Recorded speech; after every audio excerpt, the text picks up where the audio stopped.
গতকাল রোববার দুপুরে কক্সবাজার সদর উপজেলার খুরুশকুলে জলবায়ু উদ্বাস্তুদের জন্য নির্মিত বিশেষ আশ্রয় প্রকল্পের ফ্ল্যাট বরাদ্দের লটারিতে নাম ওঠে পারভীন আক্তারের।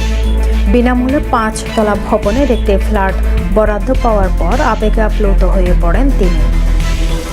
পারভীন আক্তার বলেন, এতদিন পলিথিনের বস্তি ঘরে থাকতাম, বৃষ্টি হলে ঘুমানো যেত না, ফ্যান ছিল না, দিনে মশা মাছির উৎপাত লেগেই থাকতো। এখন 5 তলা ভবনে থাকবো, কল্পনাই করতে পারছি না। আল্লাহ চাইলে ঝুপড়িঘর থেকে ফ্ল্যাট বাড়ির মালিক হওয়া যায়। রোববার খুরুশকুলের জলবায়ু উদ্বাস্তুদের জন্য বিশেষ আশ্রয় প্রকল্পে 730টি পরিবারের মধ্যে ফ্ল্যাট বরাদ্দের লটারি অনুষ্ঠিত হয়। এতে 2000-এর বেশি জলবায়ু উদ্বাস্তু অংশ নেন।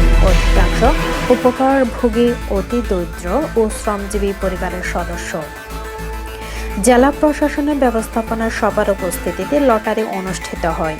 এর মাধ্যমে বাস্তুচ্যুত আরও কয়েকশো পরিবারের স্থায়ী আবাসনের স্বপ্ন পূরণের পথ তৈরি হয়েছে।